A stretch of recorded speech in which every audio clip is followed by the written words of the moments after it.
ശക്തമായ കാറ്റിൽ കട്ടപ്പന പുഞ്ചിരിക്കവലയിൽ മാവ് കടപുഴകി വീണ വീടിന് നാശനഷ്ടം സംഭവിച്ചു. വീടിന്റെ ഷീറ്റും കാർ ഷെഡുമാണ് തകർന്നത്.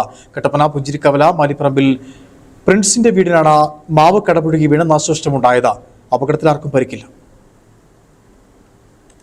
ഇന്നലെ രാത്രി 1:30 പ്രിൻസിന്റെ വീടിന് മുകളിലേക്ക് മാവ് കടപുഴകി വീണത്. പ്രദേശത്ത് സന്ധ്യ കഴിഞ്ഞതോടെ ശക്തമായ കാറ്റായിരുന്നു. കാറ്റിൽ വീടിന് സമീപത്തു നിന്ന് വലിയ മാവ് കടപുഴകി വീടിന് മുകളിലേക്ക് വീഴുകയായിരുന്നു. കാർഷെഡിന് മുകളിലേക്കും വീടിന്റെ മുൻവശത്തെ മുറിയിലേക്കുമാണ് മാവ് മറിഞ്ഞു വീണത്. കാർഷെഡ് പൂർണ്ണമായും തകർന്നു. വീടിന്റെ മുൻവശത്തെ മുറികളുടെ ഷീറ്റും തകർന്നിട്ടുണ്ട്. കാർഷെഡിൽ കിടന്നിരുന്ന ഓമിനിക്കും സ്കൂട്ടിക്കും കേടുപാടുകൾ ഉണ്ടായി. ഈ സമയം പ്രിൻസിന്റെ മാതാവും ഭാര്യയും സഹോദരനും 2.5 വയസ്സുള്ള കുട്ടിയും വീട്ടിലുണ്ടായിരുന്നവർ നല്ല ഉറക്കത്തിലായിരുന്നു. വലിയ ശബ്ദത്തോടെയാണ് മാവ് കടപുഴകി വീണത്. ഭാഗ്യം കൊണ്ടാണ് കുടുംബം ഉറങ്ങിക്കിടന്ന മുറിയുടെ മുകളിലേക്ക് വീഴാതിരുന്നത്. ഇവിടേക്ക് വീണിരുന്നുവെങ്കിൽ വലിയ അപകടമുണ്ടായി. കുടുംബം ഭയന്നുപോയി. പിന്നീട് കുടുംബം ഉറങ്ങാത്ത സമയം ചെലവഴിക്കുകയായിരുന്നു. മാവ് വീഴാന്റെ ആഘാതത്തിൽ ചുവരുകൾക്കും തകരാർ സംഭവിച്ചിട്ടുണ്ട്. ലക്ഷങ്ങളുടെ നാശനഷ്ടമാണ് ഈ കുടുംബത്തിന് ഉണ്ടായിരിക്കുന്നത്. Idukki vision news, Kattappana.